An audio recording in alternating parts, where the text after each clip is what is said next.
Hola, ¿qué tal estás? Nueva semana, un número más de Vida Nueva. Y con él, otra iteración del podcast para acompañar su contenido. Ya ha pasado el primer mes de 2026 y ya ha habido mucha actualidad inmediata que ha requerido poner el foco sobre ella.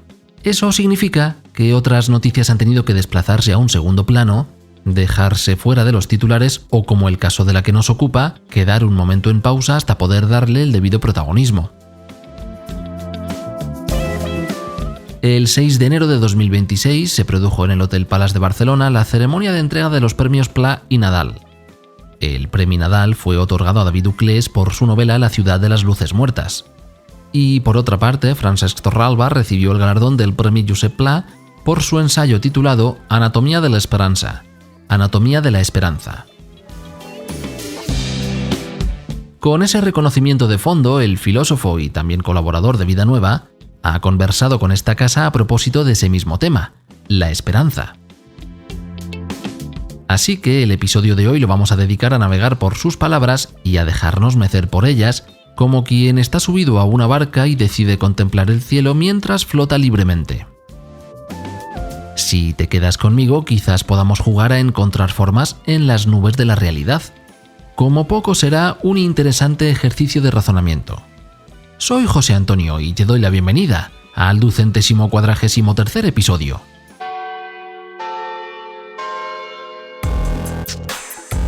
El podcast de Vida Nueva.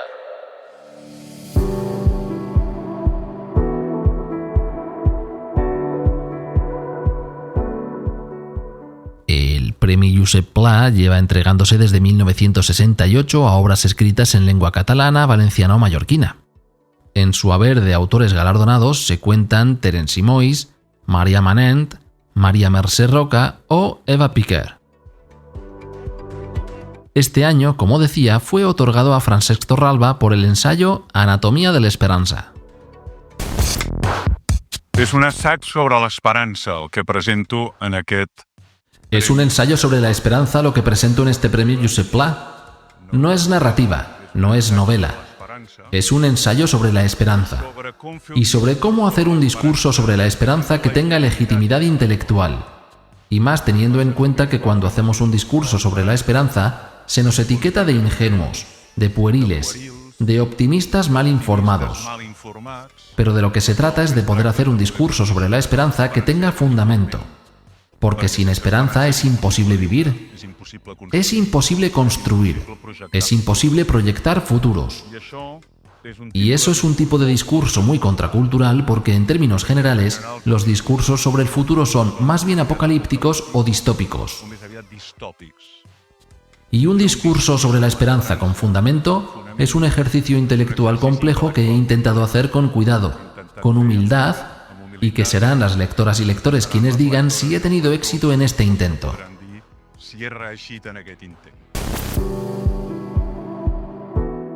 La primera cuestión llamativa que menciona Torralba es el propósito último de la obra y el género de la misma.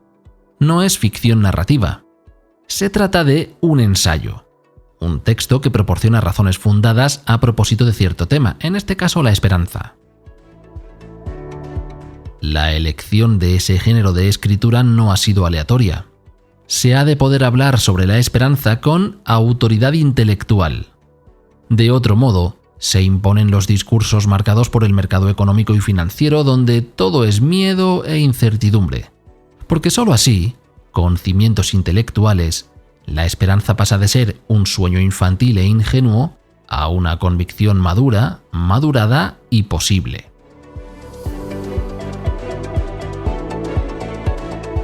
Pero para aceptar que la esperanza pueda ser algo académicamente demostrable o, como mínimo, que su existencia no sea fruto de la falta de conocimiento, tal vez haga falta algo más que solo escribir o leer sobre ello. Escuchábamos también a Torralba dejar parte del proceso de análisis en manos de la persona lectora porque es ella quien en última instancia etiquetará el ensayo que ha bebido con sus ojos. Es por eso que en el receptor del mensaje, para que éste valide los intentos del autor en su justificación, ha de existir algo que le permita conectar con dicho mensaje. Para saber qué podría ser ese algo, vamos a recurrir a un concepto del que el propio Francesc Torralba lleva hablando desde hace más de una década: la inteligencia espiritual. Sobre ella, el filósofo dice lo siguiente: permite acceder a los significados profundos, plantearnos los fines de la existencia y las más altas motivaciones de ésta. Es la inteligencia del yo profundo, la que se enfrenta a las cuestiones de la existencia y a través de la cual buscamos respuestas creíbles. Nos da el poder para trascender el mundo físico y cotidiano, para tener una percepción más elevada de uno mismo y del mundo circundante. Nos capacita para utilizar recursos espirituales para solucionar problemas de la vida y para comportarnos de un modo virtuoso, para asumir las responsabilidades de la vida. La esperanza no puede surgir de la inteligencia lógico-matemática porque no se obtiene como resultado de una operación de álgebra. Tampoco me parece que tenga mucha cabida en la inteligencia lingüística. Podemos narrar y describir valiéndonos de infinitas florituras, pero son mayormente descripciones elaboradas. Y hay toda una lista de inteligencias donde la esperanza no parece encontrar un acomodo exacto. Inteligencia espacial, musical, corporal, cinestésica, interpersonal, intrapersonal, naturalista e incluso existencial. Pero es posible que de esa lista siempre cambiante de inteligencias, la espiritual capacite a las personas para acoger planteamientos como los que Francesc Torralba presenta en su obra ganadora del Premi Josep Pla. En conversación con Vida Nueva, el filósofo dice lo siguiente: la desesperanza es enigmática. Existen a cada paso motivos para la desesperación, para el desánimo, para tirar la toalla y entonar un discurso nostálgico. Existen sobradas razones para evadirse de la realidad y limitarse a cuidar el propio jardín. La avalancha de estímulos negativos que consumimos a diario corroe el alma del ciudadano. Puede llegar a la conclusión de que no hay salida, que todo está definitivamente perdido.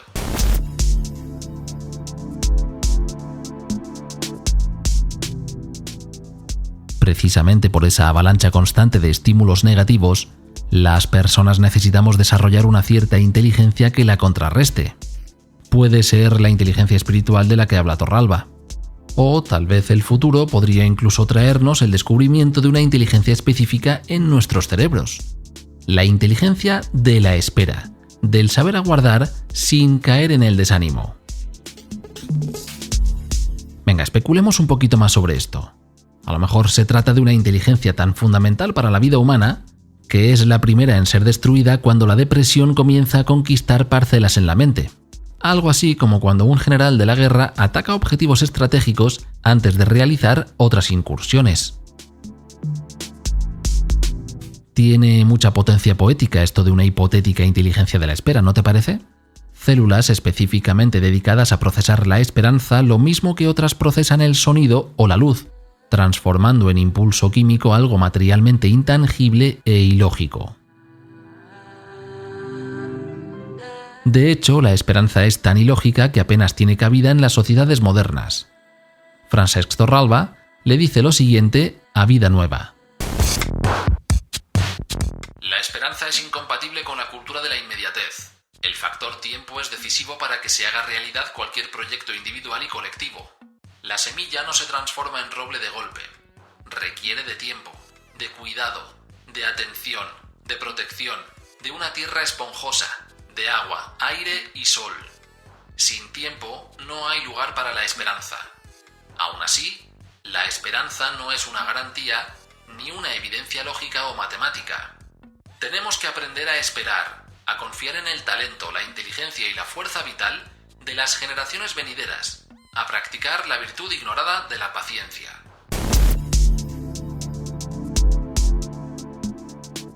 Y precisamente porque la esperanza es incompatible con la cultura de la inmediatez que nos rodea, adquiere una mayor potencia si se lee con detenimiento.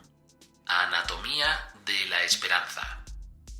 No es germen de la esperanza, ni tampoco autopsia de la esperanza.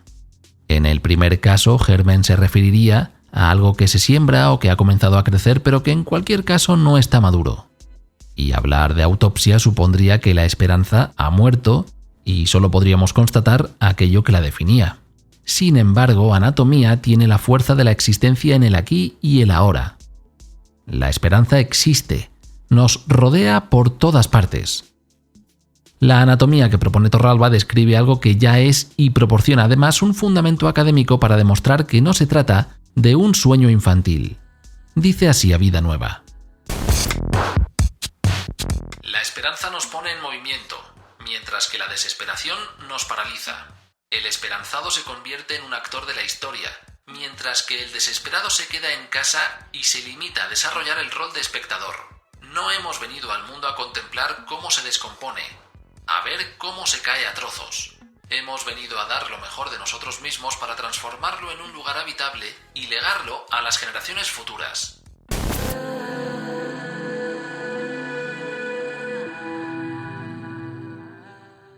Así, por tanto, realizar una anatomía de la esperanza supone analizar cada uno de sus elementos estructurales para validar eso mismo que propone el autor, que no hemos venido al mundo a contemplar cómo se descompone. Cosa aparte, por supuesto, es que al proponer la esperanza como algo factible en el mundo adulto surgirán resistencias por doquier.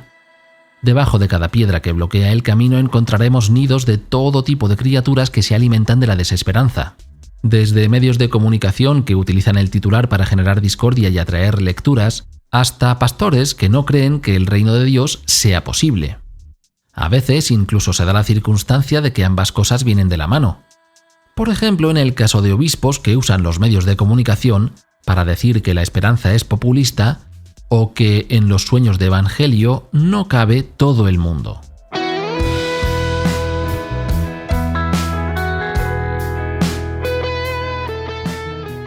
Esta semana la portada de Vida Nueva trae a Francesc Torralba por su reciente premio literario. Pero no es lo único que contiene. Joaquina Lozano, superiora general de las Misioneras Cruzadas de la Iglesia, afirma a propósito del centenario de su congregación que la presencia de la mujer en la Iglesia muchas veces sigue oculta. Durante la celebración de la Jornada Mundial de la Vida Consagrada, el Papa León XIV avaló el trabajo de Doctrina de la Fe.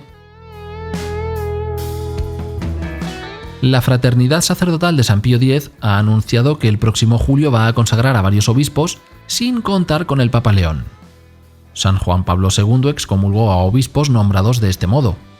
Benedicto XVI intentó reconducir las relaciones con la fraternidad e incluso levantó la excomunión. Con Francisco, sin embargo, se incrementaron algunas tensiones. Ahora, con León XIV y teniendo en cuenta que la fraternidad solo cuenta con 2 obispos vivos, parece ser que cierta angustia institucional les presiona para regresar a una situación cismática. Para no perderte noticias y análisis de primera línea sobre estos y otros temas, considera ahora suscribirte a Vida Nueva. Recibirás y tendrás acceso a 47 números cada año. Para saber cómo hacerlo, visita vidanuevadigital.com/suscripciones.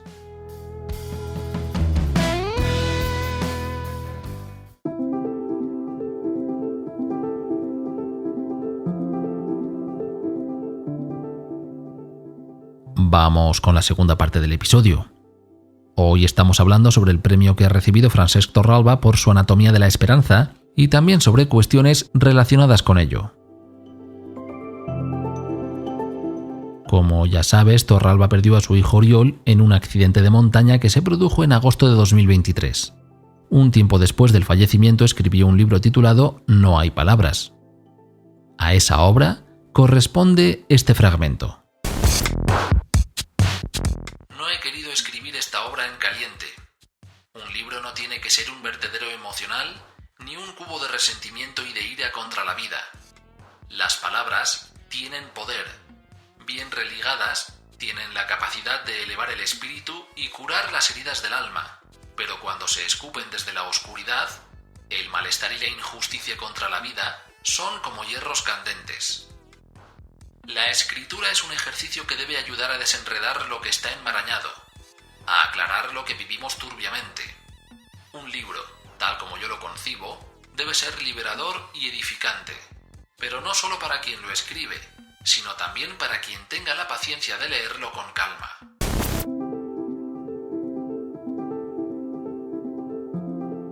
Me parece importante destacar este párrafo de No hay palabras, porque tiene mucha relación con cómo concibe Francesc Torralba La producción de una obra literaria, incluso en el contexto de una situación emocional tan incomparable como el fallecimiento de un hijo amado. Se presupone, por tanto, que también en Anatomía de la Esperanza se manifiesta esa voluntad de escribir como ejercicio para ayudar a desenredar lo que está enmarañado. Y la esperanza en el mundo, como bien puedes observar cada día, está muy enmarañada. En esa misma línea, Torralba le dice lo siguiente a Vida Nueva. La esperanza debe ser la nota característica de la vida cristiana. No nos está permitido entonar el cántico de lamentaciones, menos aún segregar un discurso apocalíptico. El cristiano está llamado a inocular esperanza en los Viernes Santos de la historia, en los entornos donde todo es oscuridad. Es fácil perder la esperanza, abandonarse al desencanto. Por eso esta virtud tiene que ser cuidada, protegida, pues solo si es cuidada puede permanecer y no será abatida por las circunstancias externas. Frente a esta epidemia de desesperación, se impone la necesidad de inocular esperanza, pero solo puede hacerlo con legitimidad quien ha cruzado el desierto y ha sobrevivido. El testimonio es el principal agente de esperanza, el referente dotado de autoridad moral, porque no habla de lo leído en alguna parte, sino de lo vivido en sus carnes.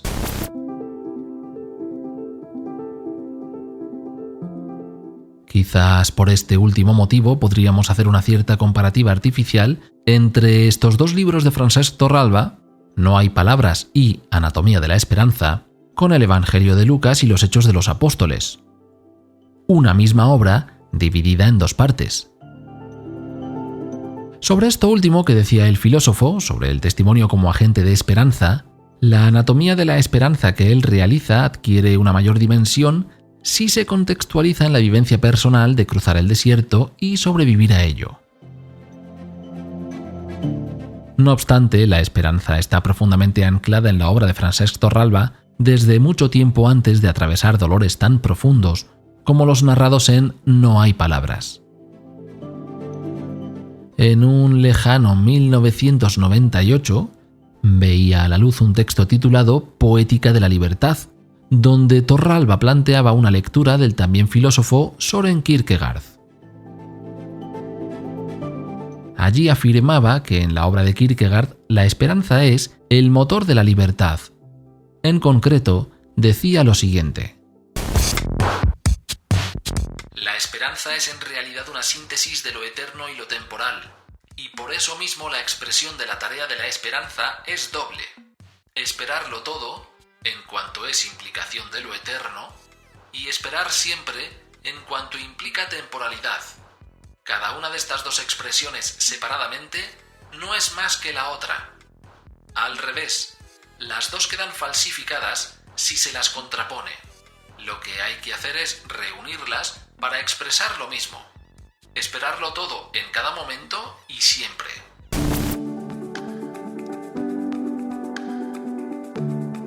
Lo cual nos regresa al presente cuando le dice a Vida Nueva que sin tiempo no hay lugar para la esperanza. Casi 30 años separan a una afirmación de la otra y, sin embargo, esos descubrimientos hechos a partir de la obra de Søren Kierkegaard permanecen de algún modo entre las líneas de Anatomía de la Esperanza. Esperarlo todo y esperar siempre. Por eso te compartía antes esa intuición poética sobre una región de nuestro cerebro humano que tuviera la función biológica de procesar específicamente la esperanza. Es precisamente eso, pura poesía, pensar que la evolución humana hubiese dado como resultado un conjunto de neuronas dedicadas a convertir en química de neurotransmisores ese esperarlo todo y esperar siempre. Con todo, el profesor Torralba también ha dejado claro aquí y allá que esa esperanza temporalizada de esperar siempre no es sinónima de que el paso del tiempo traiga consigo una vida colmada de bienes con independencia del contexto. He aquí su visión en un fragmento de No hay palabras. Suele decirse con ligereza que el tiempo lo cura todo. Esta frase quiere proyectar esperanza en quien se encuentra abrumado por la tristeza como consecuencia de una muerte muy reciente. Pero no es exacta ni adecuada. Con el tiempo aparece la costra, pero hay heridas feas y heridas limpias, profundas y superficiales. Cada una requiere su momento, y a veces el paso de los días no es suficiente, sino que es preciso desinfectarla y limpiarla de manera periódica. El paso del tiempo por sí solo no obra milagros. No se trata de dejarlo pasar de manera pasiva, sino de manera activa. Se necesita voluntad, disciplina, apoyo comunitario y rodearse de personas que escuchan y comprenden. Esas palabras están muy relacionadas con estas otras que Torralba comparte con Vida Nueva al ser preguntado sobre el desánimo presente en la sociedad actual. La esperanza cataliza la acción y el compromiso. Si uno cree que nada puede cambiar, que todo permanece igual independientemente de la dedicación y del trabajo que uno desarrolle, ¿para qué actuar? ¿Para qué dejarse la piel? Por eso, el filósofo también decía que la esperanza nos pone en movimiento, al contrario que la desesperación, que nos paraliza. Ahora, para encaminarnos hacia el final del episodio, abordemos una cuestión central en la esperanza. ¿Ha de ser la espera un proceso acrítico? Es, según lo que ha ido saliendo aquí, algo activo, que pone en movimiento. Pero, ¿caben preguntas en esa moción, en ese ponerse en marcha? Esto me parece importante porque tales cuestiones nos ponen en sintonía con otro de los bloques básicos en el pensamiento de Francesc Torralba, los maestros de la sospecha. Las sociedades humanas de todas las épocas han tenido a determinados personajes, famosos o no, que han adoptado el papel de sospechadores profesionales. Cuestionar lo mayoritario, confrontarse con la tendencia comúnmente aceptada, etc. Sócrates cuestionando a los atenienses, Galileo cuestionando el geocentrismo o Descartes introduciendo la duda como método. A propósito de esto, Torralba decía así en el año 2007. No hace falta insistir en la idea de que el maestro de la sospecha turba el espíritu, genera angustia. No se trata solo de un impacto de tipo intelectual que se mueve en el terreno de la duda metódica, sino de una alteración que involucra la vida emocional, el pathos. Al sospechar de lo más elemental, el pensador se ve abocado a la nada y experimenta el horror vacui. Como consecuencia de ello, necesita consuelo, formas de aligerar la angustia y la sospecha.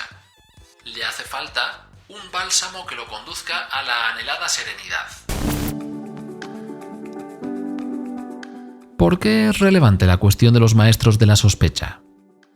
Pues porque si el texto premiado Anatomía de la Esperanza propone una fundamentación de la esperanza con rigor académico y visión adulta, entonces no faltarán las voces que sospechen de dicho planteamiento y puedan desembocar en el desmoronamiento de esa misma esperanza. Torralba seguía diciendo así en 2007. Podemos adoptar diferentes actitudes delante de los maestros de la sospecha, pero no todas son igual de legítimas desde un punto de vista intelectual. Un hecho es evidente. Los maestros de la sospecha no dejan indiferente. Nadie queda inmune tras conocer a los maestros de la sospecha. Una tentación frente a los maestros de la sospecha es practicar la indiferencia, evadirse de sus interrogantes, prescindir totalmente de sus voces. También hay otra tendencia muy extendida, la prisa en refutarlos. Las prisas en rebatir son malas consejeras porque el arte de pensar, como tan maravillosamente lo describe Heidegger, es una actividad lenta, pausada, parecida a un paseo por el bosque.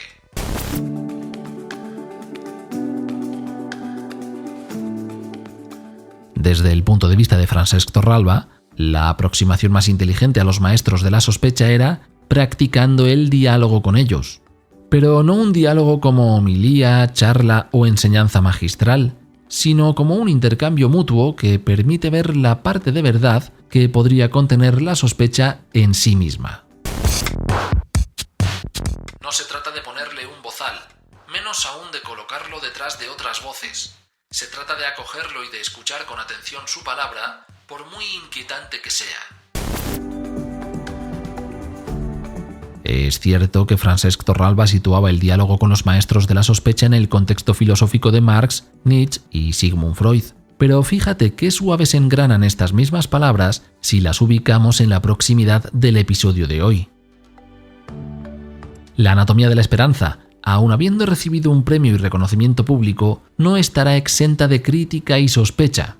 Y, dependiendo del diálogo que se establezca con la otra parte, el resultado será uno u otro. Y ya para terminar, ¿qué te parece si le ponemos nombres a esta anatomía de la esperanza por la que Francesc Torralba ha recibido el premio Josep Pla de este año? Le dice lo siguiente a Vida Nueva. La estructura anatómica de la esperanza consta de 4 elementos. Primero, es determinante la categoría posibilidad. Consiste en creer que no todo está escrito ni determinado. El segundo elemento es el futuro. Consiste en creer que hay lugar para el futuro. La tercera categoría es la fe, la confianza en que ese futuro noble, digno, bello, puede abrirse camino. El último elemento es el bien arduo. La esperanza no es el optimismo ingenuo, por eso es indispensable la acción comunitaria, la persistencia en el tiempo, la tolerancia a la espera y confiar que, en esa lucha por ese bien arduo, Dios actúa enigmáticamente a través de un ejército de hombres y de mujeres de buena voluntad que se dejan la piel para mejorar la vida de los demás.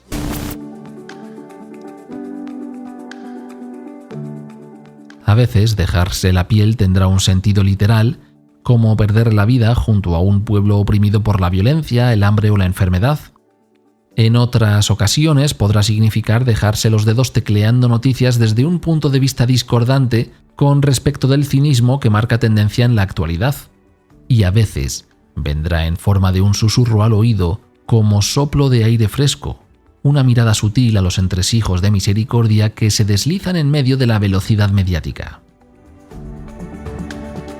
Y aunque todo ello habrá de ser confrontado por los maestros de la sospecha a quienes se acoge como huéspedes inquietantes, finalmente la cosa queda en esperarlo todo y esperar siempre, porque de otro modo es fácil pasar de la anatomía a la autopsia.